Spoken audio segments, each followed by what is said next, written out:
Ally Kamwe ameumia, hivi ndivyo unavyoweza kueleza mara baada ya afisa habari huyo wa klabu ya Yanga kuchapisha taarifa nzito ambayo inahusishwa na swala la Simba Sports Club kutinga katika hatua ya fainali ya kombe la shirikisho siku ya jana Jumapili Aprili 27.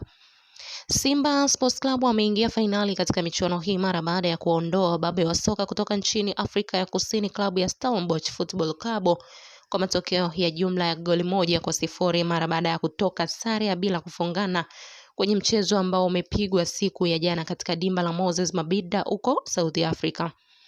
Taarifa ya klabu ya Simba Sports Club kutinga katika hatua ya fainali ya michuano hiyo imemuibua afisa habari wa klabu ya Yanga Ally Kamwe, ambaye amechapisha ujumbe wa vijembe kwa watani wao wa jadi Simba.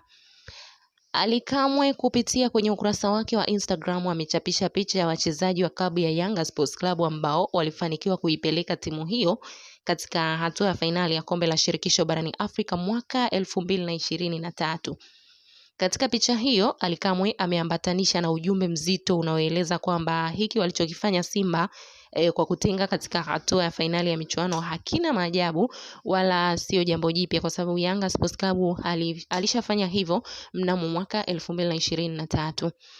Ally Kamwe ameeleza wazi kwamba Simba Sports Club wamefanya kitu ambacho kimewahi kufanywa na Yanga miaka kadhaa iliyopita, hivyo hawana sababu ya kuendelea kushangilia na kupiga kelele nyingi mpaka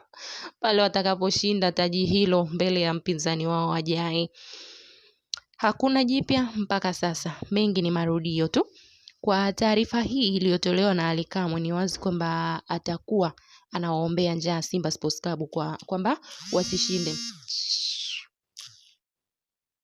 Kwa taarifa hii iliyotolewa na Ally Kamwe, ni wazi kwamba atakuwa anawaombea njaa Simba Sports Club kwamba wasishinde mechi zao za fainali ambazo watacheza dhidi ya mshindi atakayepatikana kwenye mechi nyingine ambayo itawakutanisha CS Constantine pamoja na RC Berkane.